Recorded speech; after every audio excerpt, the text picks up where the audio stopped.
नमस्कार मित्रांनो, शेतकरी बांधवांसाठी आनंदाची बातमी आहे। मित्रांनो, आता सोयाबीन विक्रीच्या नोंदणीसाठी मुदतवाढ देण्यात आलेली आहे। मित्रांनो, काही दिवसांपूर्वीच या ठिकाणी सोयाबीन आणि कापूस यांच्या हमी भावामध्ये वाढ करण्यात आलेली आहे।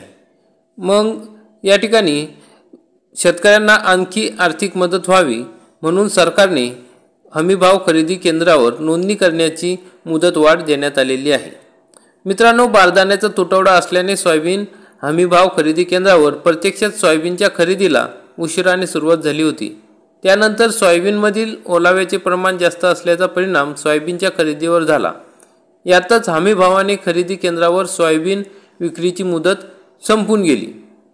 ही परिस्थिती लक्षात घेता सरकारने सोयाबीन विक्रीच्या नोंदणीसाठी 15 दिवसाची मुदतवाढ दिली असून शेतकऱ्यांना आता 30 नोव्हेंबरपर्यंत ही नोंदणी करता येणार आहे। मग मित्रांनो, यामुळे शेतकऱ्यांनी बाजारात सोयाबीन विकण्याची घाई न करता 30 नोव्हेंबरपर्यंत खरेदी केंद्राकडे नोंदणी करावी। सोयाबीन खरेदी नंतर अवघ्या 4 दिवसात प्रति क्विंटल 4892 रुपयाप्रमाणे रक्कम खात्यात जमा केली जाईल। म्हणजे मित्रांनो, आता नवीन हमी भावाप्रमाणे वाढीव हमी भावाप्रमाणे तुम्हाला सोयाबीन विक्री केल्यानंतर पैसे मिळणार आहे। प्रति क्विंटल 4892 रुपयाप्रमाणे ही रक्कम तुम्हाला मिळणार आहे।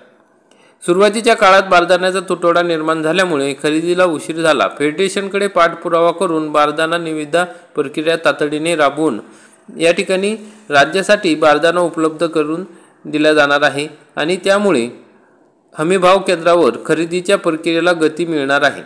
मग खुल्या बाजारात सोयाबीनचे दर वाढण्याची शक्यता आहे। त्यामुळे सोयाबीन उत्पादक शेतकऱ्यांनी सोयाबीन विकण्याची घाई न करता नोंदणीसाठी 10 दिवसांची मुदतवाढ या ठिकाणी अजून आहे।